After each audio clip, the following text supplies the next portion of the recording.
15 years ago, I really wasn't that concerned about my health. I didn't think about it that often. The evening leading up to my heart attack, I actually had dinner, and then I went down to the clubhouse to play some pool with friends of mine. And then I started to get some indigestion, and I came back home early. In the middle of the night, I felt more indigestion. I got up, sat in the chair for a while, and then after that, I knew something was wrong when I started to feel a pain on my chest. Mr. Georgaros had suffered a very serious heart attack. He was literally on death's door. We actually didn't think he was going to make it. They said I had a heart attack, and that I may have had small ones prior to that without realizing it. The disease process that was going on with him was that the majority of his heart muscle died during his heart attack.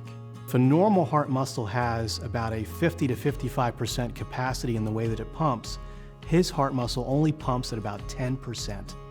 So if we're using an analogy to a car motor, he only has 1 out of 8 cylinders working.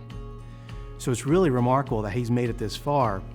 Because somebody with a heart ejection fraction of where I have, their mortality rate is about 50% after the first 5 years. It's been almost 8 years.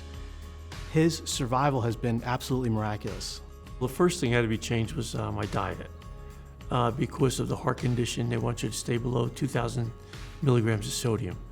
Well, basically everything has sodium in it. Very few things that don't have sodium. So I started to chart what I'm eating and keeping track of it from there.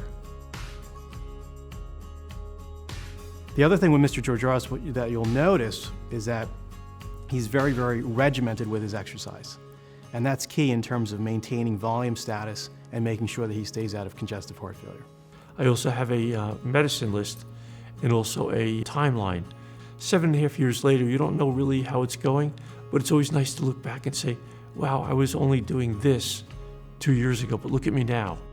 He's beat every single percentage and odd that's been given to him at this point. And when you meet him, you'll realize that he's an extraordinary individual and truly has been an inspiration for other congestive heart failure patients. I found Lourdes to be an extremely beneficial healthcare provider to me, Dr. Salem.